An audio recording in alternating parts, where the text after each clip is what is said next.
1925 में एक डॉक्टर ने एक ऑर्गेनाइजेशन बनाया जिसका एम था हिंदू सोसाइटी को ब्रिटिश एट्रोसिटीज के अगेंस्ट तैयार करना। उस टाइम पर किसी ने भी नहीं सोचा था कि ये छोटा सा ऑर्गेनाइजेशन आगे चलकर वर्ल्ड का सबसे बड़ा नॉन गवर्नमेंट ऑर्गेनाइजेशन बन जाएगा। जी हाँ, हम बात कर रहे हैं राष्ट्रीय स्वयं सेवक संघ यानी आरएसएस की, जो 2025 में 100 साल की हो जाएगी। आरएसएस ये एक ऐसा नाम है जिसका जिक्र होते ही राजनीति के गलियारों की धड़कन बढ़ जाती है। ये समाज के भीतर कहीं न कहीं देश के सबसे बड़े परिवार के तौर पर अपनी पहचान करवाता है। लेकिन यहां सवाल ये नहीं है कि आरएसएस का मतलब क्या है। सवाल ये है कि आरएसएस क्या एक सामाजिक संगठन है या फिर राजनीतिक? ये सांस्कृतिक तौर पर काम करता है या फिर राजनीतिक तौर पर, या फिर इसका कुछ और ही काम है?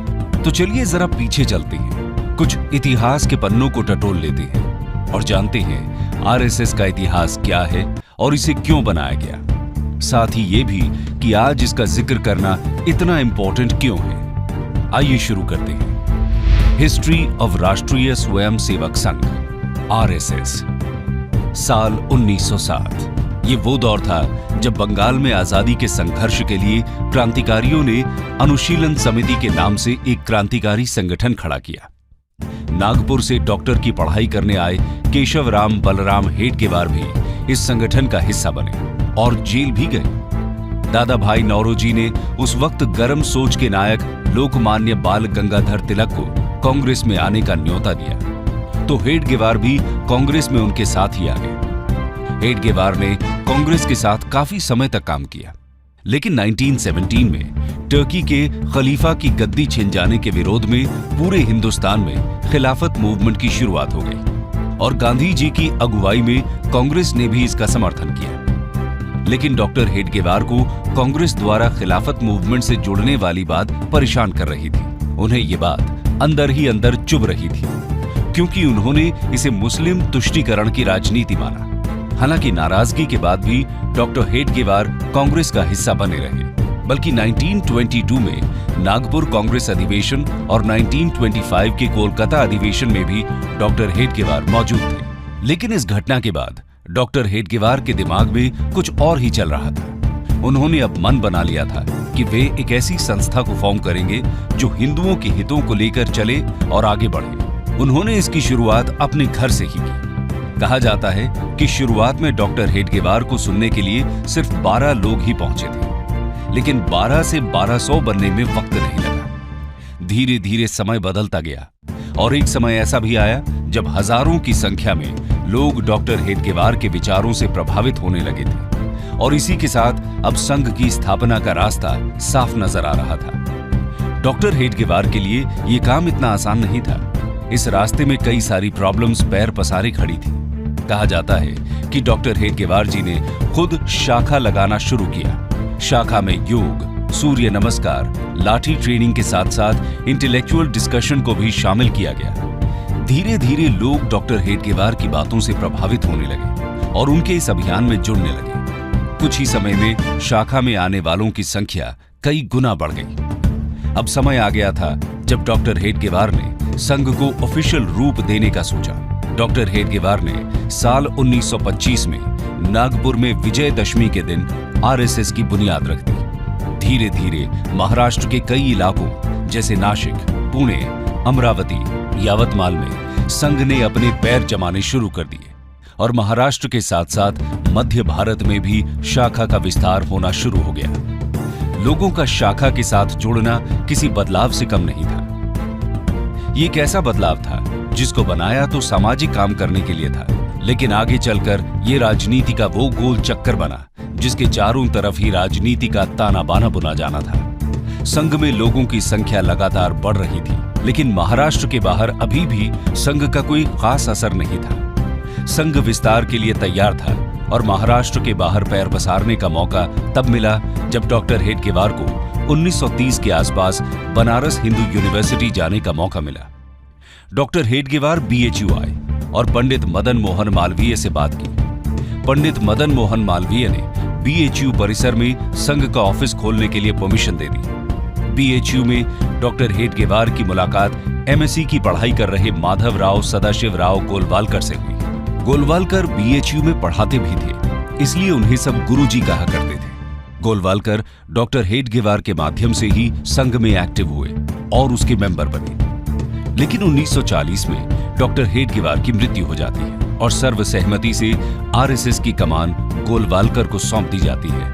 गोलवालकर की लीडरशिप में आरएसएस के विचार दिल्ली, कोलकाता, चेन्नई और लाहौर के साथ साथ पूरे देश में फैलना शुरू होते हैं। आइए अब जानते हैं कि आरएसएस कैसे काम करता है और इसकी शाखाएं कहां-कहां फैली हुई हैं। Organisational setup of RSS.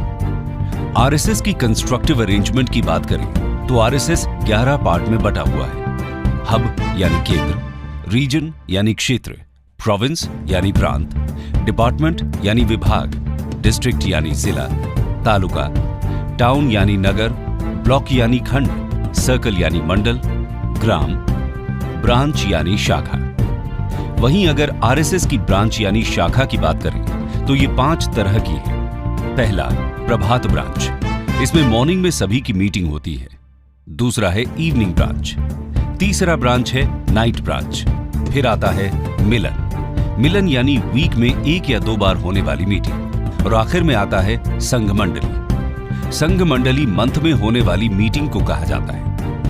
दोस्तों, आपको यह जानकर हैरानी होगी कि संघ में करीब 1 करोड़ से ज्यादा ट्रेन्ड मेंबर्स हैं। संघ परिवार के अंदर 80 से ज्यादा छोटे बड़े संगठन आते हैं। अकेले उत्तर प्रदेश में आरएसएस के 8000 से ज्यादा ब्रांच हैं। केरला जैसे स्टेट में जहां हिंदू पॉपुलेशन कम है, वहां भी आरएसएस के करीब 5000 ब्रांच हैं। ये तो बात हुई देश के अंदर की। वहीं दुनिया के 40 से ज्यादा कंट्रीज में आरएसएस की 57,000 ब्रांचेस हैं। इसके साथ ही इन सभी ब्रांचेस में डेली 50 लाख से ज्यादा मेंबर्स आते हैं। देश की हर तहसील और 60,000 गांवों में हर रोज संघ की ब्रांचेस लगती हैं। आप सोच रहे होंगे ये ब्रांचेस क्या हैं? तो बता दें कि ब्रांच या शाखा सुबह शाम होने वाली मीटिंग को कहा जाता है, जो किसी भी खुले ग्राउंड में 1 घंटे की लगती है। इन्हीं ब्रांचेस को आरएसएस की बुनियाद माना जाता है और इसी वजह से इतना बड़ा आरएसएस संगठन चल रहा है। यहाँ रोज सुबह शाम शाखा का आयोजन होता है, जहां सारे वॉलंटियर्स एक दूसरे से मिलते हैं। इस दौरान सभी प्रेयर करते हैं, योग और गेम्स खेलते हैं। साथ ही ये लोग प्रेयर और कल्चरल एस्पेक्ट्स पर चर्चा भी करते हैं। इसके साथ ही यहाँ सरसंघ चालक को चुना जाता है और हर सरसंघ चालक अपने नेक्स्ट सरसंघ चालक को अनाउंस करता है। प्रेजेंटली आरएसएस के सरसंघ चालक श्री मोहन भागवत हैं। बता दें कि जो संघ में अपने मन से आता है उन्हें स्वयं सेवक कहा जाता है। इसके अलावा अगर हम इसके विस्तार की बात करें तो आज पूरे वर्ल्ड में आरएसएस की करीब 55 सब्सिडियरी ऑर्गेनाइजेशंस हैं, जैसे भारतीय जनता पार्टी, बजरंग दल, हिंदू जागरण मंच, इंडियन फार्मर्स एसोसिएशन, हिंदू स्वयं सेवक संघ, राष्ट्र सेविका समिति, all India world council, Vidya Bharati, Saraswati Shishu मंदिर, वनवासी कल्याण आश्रम, मुस्लिम नेशनल फोरम, नेशनल सिख संगत, वर्ल्ड डायलॉग सेंटर, स्वदेशी जागरण मंच, लघु उद्योग भारती, विवेकानंद केंद्र, इंडियन लेबर यूनियन, सेवा भारती, विश्व हिंदू परिषद एटसेट्रा। लेकिन आरएसएस का काम क्या है और भारतीय समाज में इसका क्या योगदान रहा है, आइए जानते हैं। Functions and contributions of RSS. दोस्तों, आरएसएस समाज सेवा और सुधार के साथ साथ राहत और रिहेबिलिटेशन के काम करता है। ये काम डिजास्टर साइट और जरूरतमंद इलाकों में संघ के वॉलंटियर्स देते हैं। इसके अलावा देश में कास्टिज्म को खत्म करना और कल्चरल नेशनलिज्म को बढ़ाना भी संघ का मकसद है। इसके लिए संघ मैगजीन निकालता है, जिन्हें लाखों लोग पढ़ते हैं। इनमें मेन मैगजीन, ऑर्गेनाइजर और पंचजन्य है। इसके अलावा संघ टीनेजर्स और चिल्ड्रन के लिए देवपुत्र नाम की मैगजीन भी निकालता है। अगर बात करें आरएसएस के अभी तक के योगदान की, तो भारत में कश्मीर विलय के वक्त जब नेहरू सरकार कुछ असमंजस की स्थिति में थी, तो उस वक्त सरदार पटेल द्वारा हेल्प मांगने पर आरएसएस प्रमुख गुरु गोलवालकर ने ही महाराजा हरि सिंह से बात की थी, जिसके बाद महाराजा हरि सिंह ने विलय के लिए दिल्ली लेटर भेजा था। इसके अलावा दादरा और नगर हवेली और गोवा के भारत में विलय के दौरान भी संघ ने बहुत इंपॉर्टेंट रोल प्ले किया था। 22 जुलाई 1954 को दादरा को पोर्चुगीज से मुक्त कराया गया था। 28 जुलाई को आरएसएस लीडर वाकनकर की लीडरशिप में स्वयं सेवक्स ने नारोली पुलिस स्टेशन पर हमला बोल दिया और पोर्चुगीज स्टाफर्स को ओवरपावर करते हुए उन्हें सरेंडर करने के लिए मजबूर कर दिया। लिबरेशन फोर्सेस को इस तरह आगे बढ़ता देख पोर्चुगीज फोर्सेस कैप्टन विर्गिलियो फिडाल्गो के नेतृत्व में राजधानी सिल्वासा की तरफ रिट्रीट कर चुकी होती है। लिबरेशन फोर्सेस फिडाल्गो से सरेंडर करने के लिए कहते हैं और इनके मना करने पर बड़ी संख्या में आरएसएस स्वयंसेवक्स और लिबरेशन फोर्सेस के बाकी मेंबर्स सिल्वासा की तरफ मार्च करते हैं। पोर्चुगीज भाग जाते हैं और स्वयंसेवक 2 अगस्त 1954 की सुबह पोर्चुगीज का फ्लैग उतारकर भारत का तिरंगा यहां फहराते हैं।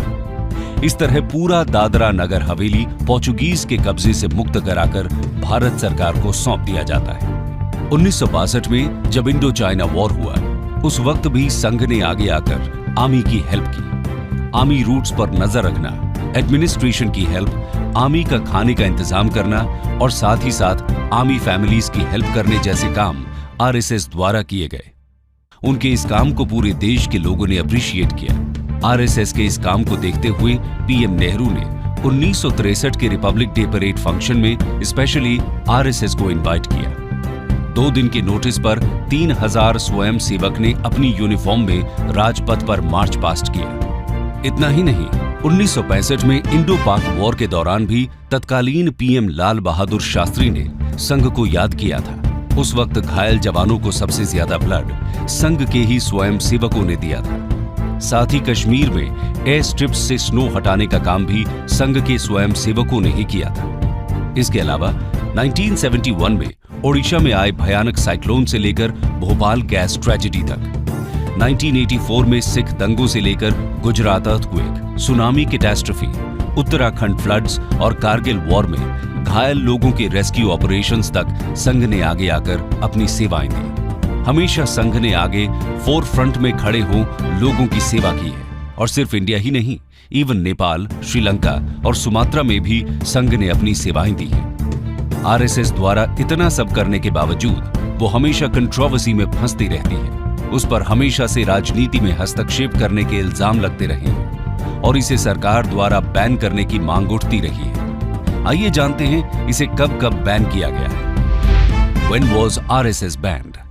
दोस्तों, समय समय पर आरएसएस आलोचना और विवादों में घिरता रहा है। पहली बार जब 1948 में नाथुराम गोडसे ने महात्मा गांधी की हत्या कर दी तो पंडित नेहरू ने इसके लिए आरएसएस को जिम्मेदार ठहराया और इसे बैन कर दिया गया। दूसरी बार 1975 में इंदिरा गांधी ने जब देश में नेशनल इमरजेंसी लगाई थी, उस वक्त भी आरएसएस पर बैन लगा दिया गया था। तीसरी बार 1992 में जब बाबरी मस्जिद को गिरा दिया गया, उस वक्त आरएसएस को बैन किया गया। हम कह सकते हैं कि एक सामाजिक संगठन होने के बावजूद आरएसएस का हमेशा से इंडियन पॉलिटिक्स से गहरा नाता रहा है। आइए आरएसएस और इंडियन पॉलिटिक्स के इस कनेक्शन को समझने की कोशिश करते हैं। RSS and politics. आजादी से पहले और आजादी के बाद भी आरएसएस पॉलिटिक्स से न चाहते हुए भी जुड़ा रहा है। 1975 में इमरजेंसी के वक्त आरएसएस का नाम बड़े लेवल पर पॉलिटिक्स में दिखा। इसके अलावा ये भी बहुत कम लोग जानते हैं कि राजीव गांधी को भी एक वक्त पर आरएसएस के आगे झुकना पड़ा था। दरअसल ये बात 1989 की है, जब राम जन्मभूमि को लेकर छिड़े विवाद में राजीव गांधी को अपनी सत्ता जाती दिखाई देने लगी थी। उस वक्त राजीव गांधी ने आरएसएस से अयोध्या को लेकर बात करने की कोशिश की थी, लेकिन आरएसएस ने राजीव गांधी से किसी तरह की बात करने से मना कर दिया था। संघ उस समय अयोध्या को राजनीति में नहीं घसीटना चाहती थी, जिसके बाद राजीव गांधी सत्ता से बेदखल हो गए। इधर लाल कृष्ण आडवाणी ने वीपी सिंह की सरकार का साथ दिया, लेकिन वीपी सिंह ने जब रिजर्वेशन का दांव खेला तो सारे पासे पलट गए। इस वक्त संघ को एक बड़ा झटका लगा। झटके में ही सही, संघ को यह महसूस हो गया कि राजनीति को अयोध्या जाना ही होगा। इस दौरान रिजर्वेशन की आग फैली तो राजनयिक हलचल मच गई।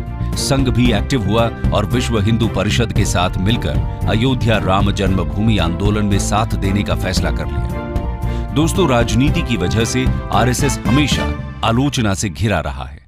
ऐसा इसलिए क्योंकि आरएसएस वीर सावरकर की आइडियोलॉजी फॉलो करता है, जिसकी वजह से आलोचकों ने हमेशा से संघ को right wing fascist radical Hindu organisation कहा है, जबकि आरएसएस पॉलिटिकल अपीसमेंट के खिलाफ हिंदुओं के हितों को उठाता है। देखा जाए तो आरएसएस की कोई सेट मेजर फिलॉसफी नहीं है, लेकिन आरएसएस 4 तरह की मेन फिलॉसफीज को फॉलो करता है।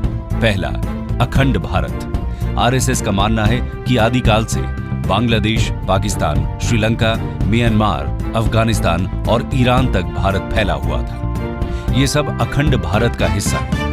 दूसरा है इंटेग्रल ह्यूमनिज्म। ये फिलॉसफी दीनदयाल उपाध्याय जी ने दी थी। इस फिलॉसफी के अंतर्गत इंसानियत को सबसे आगे रखने की बात कही गई है। साथ ही ग्रामीण विकास, सोशल डेवलपमेंट और रियलिस्टिक मॉडल को अपनाने पर जोर दिया गया।